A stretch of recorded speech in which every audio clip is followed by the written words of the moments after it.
Harden. Oh, is this even a question? Joel Embiid. Whose team is this again? Joel Embiid's. It always starts at the top. Remember that. And it starts with the best player on the team. And the best player on the team can't even crack 20 points. Nobody on this team could crack 20 points when they went back down to South Beach. Return to that crime scene you were talking about before. James Harden, post-traumatic stress, shook, went back on the block. This time he brought his boy, his big brother. And Big Brother wasn't there. I don't know what Big Brother had going on in the mind and in the heart, but it wasn't pumping like normal. That third quarter aside where he came out of halftime like, let's go. And if it starts at the top, I got to blame Joel Embiid because Joel Embiid went out there and didn't perform up to standard, didn't perform up to contract. And the contract, I'm not talking about the money terms. I'm talking about what he agreed to do for the Philadelphia 76ers and, more importantly, what he agreed to do with James Harden. Remember, this is a guy who wanted to undermine the contract he had with Ben Simmons and call him out. Wanted to read the fine print in front of the entire world. Ben Simmons is not the guy I could ride off into the sunset with. I can't ride to the top of this mountain with Ben Simmons. All right, get what you want. Now you got James Harden in the building.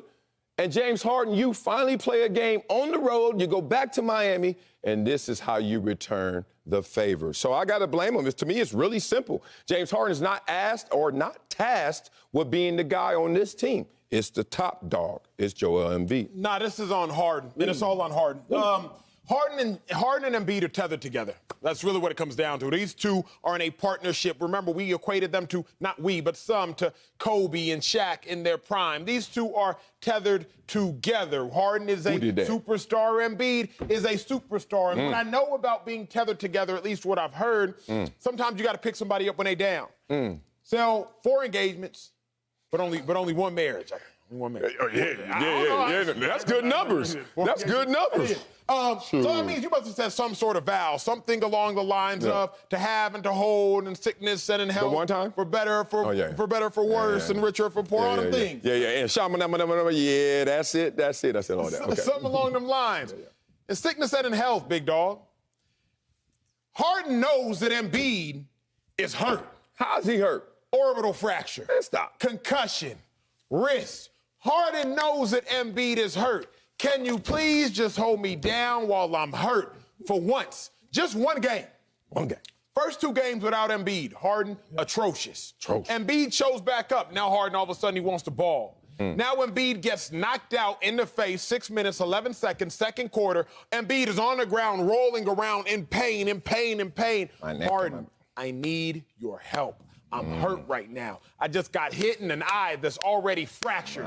Hitting my eye bone. I'm sitting here rolling around on top of the fact that I just lost MVP. So now my head hurts literally and my head hurts figuratively. And you can't even pick me up for that one little moment while I'm down. I'm going to get you when I get back right. But what I need out of this partnership, James Harden, is for you to hold me up while I'm down, and Harden is not doing that. Harden is 0 for 3 in games when Joel Embiid is compromised or absent, and that's my problem. That's why it's on James Harden. Oh, man, we got to talk injuries. All injuries ain't the same. I used to hate when you would get a sprain, even a dislocated finger. I remember I dislocated my finger in Dallas. Parcells looked at me like, and? And I was like, yeah, you're right. And what is I going to do? You know what you do. You bridge tape them, go back out there, right? Orbital fracture. I'm sorry.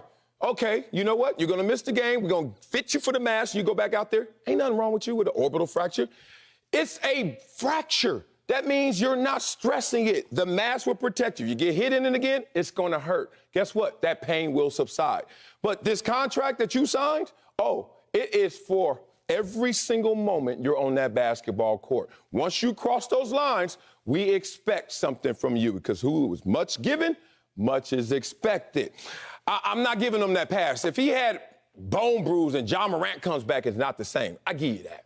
If you got muscular injury, fractured bone. I played with a broken foot and made the Pro Bowl. Not to give me any credit. I'm just telling you what happens.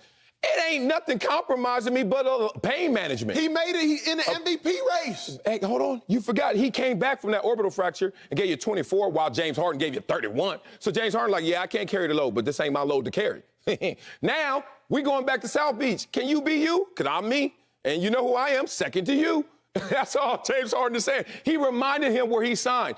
You haven't gotten to this position yet since you want to clown my 4 engagements, but you're going to have to sign something one day, and it's going to... No, don't sign a prenup. Don't get married if you got to sign a prenup. Forget it.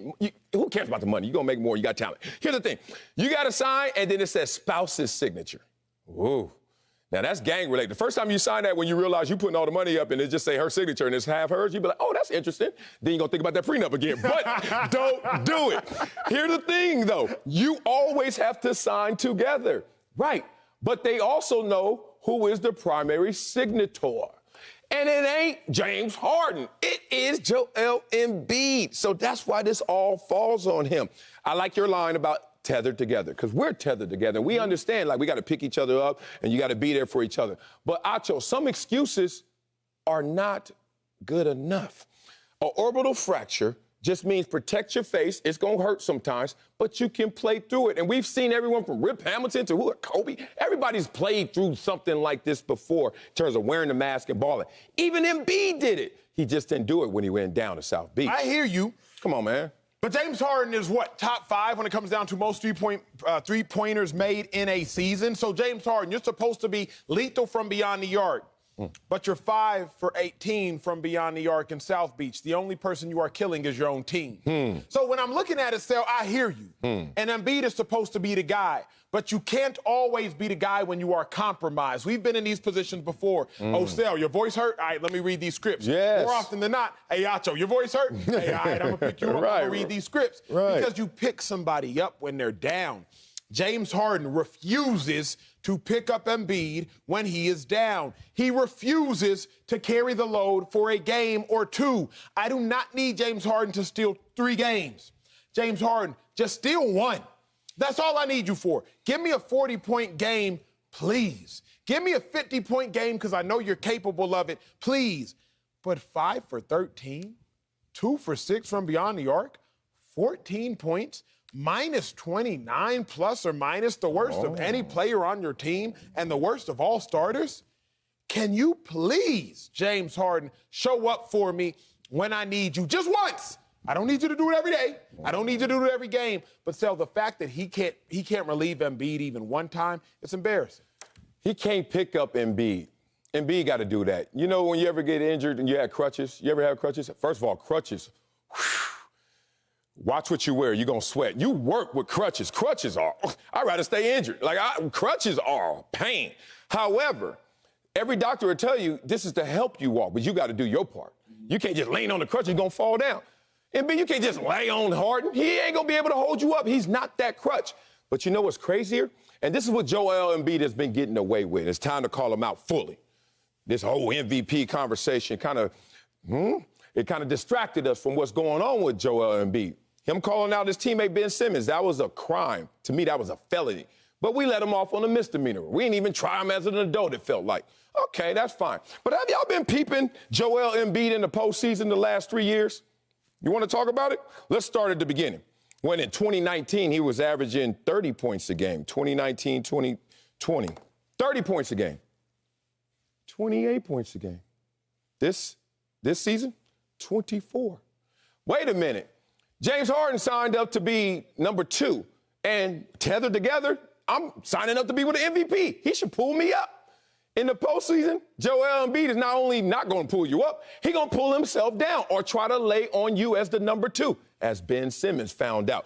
And James Harden is finding that out right now. I understand, orbital fracture, but before it was fatigue, before it was injury, before it was Ben Simmons. Now we just got to look at the numbers in the absolute. You went from 30 to 28 to 24, and you supposed to be the MVP? You need to carry a little more weight, bruh. But here's the issue, Stan, we've done this before. If I were to stand up on a box or something, if I were up here standing on a box, it's much easier to pull me down than it is for me to lift you up. That's real. So Joel Embiid has been consistently pulled down by Ben Simmons. He was pulled down thus far this year by James Harden. You can't ask Joel Embiid to pull everybody up back when Seth Curry was here. Okay, Tobias Harris, let me pull you up back. When Al Horford was around, okay, Danny Green, let me pull. No. Joel Embiid sitting here like this with people just hanging on each and every one of his arms, and he's just trying to stay afloat. 5 for 13 is pulling down Joel Embiid. But more importantly, 5 for 18 from 3 in Miami is pulling down the entire Sixers team. I don't need Harden to be elite. I just need Harden to be good enough until Joel Embiid gets back right. So 14 points for James Harden is embarrassing, particularly after coming off of a 30-plus point game. That's embarrassing. We're looking at a compromised Embiid. We are looking at a healthy Harden. Why can I not tell which one of these two individuals is compromised? Only one has an orbital fracture, but they both playing like they got their eyes broke. Oh, I wish I could give him that pass for that orbital fracture, but sorry. A guy who played with a Jones fracture, guy who played with broken pinky toes. I know what it feels like. Yeah, it hurts, but you can still play. Oh, you can play, especially with the medicine they got back door. Here we go. Did you know that Joel Embiid has had 15 career postseason games where he scored 20 or fewer points? Oh, that's embarrassing. Oh, that's embarrassing. 17 points, as you said, for James Harden was embarrassing. Joel Embiid, 17 points for you? That's embarrassing. Do you know that he averages only 19 points a game in the 3 postseason game losses this year? 0 for 6. You talking about, what was James Harden's three-pointer again? 5 for 18. That's better than 0 for 6. Embiid, when y'all win, here you go, 26 a game. When you lose, 19 a game. Dog, I think we're giving Embiid a pass. Embiid has gotten regressively worse every postseason in terms of his scoring output, and no one is making mention of that. We just keep looking at who's next to him because we can't see Joel Embiid. I don't know how y'all missing him. The dude is 7 feet, even though he had the three-point line.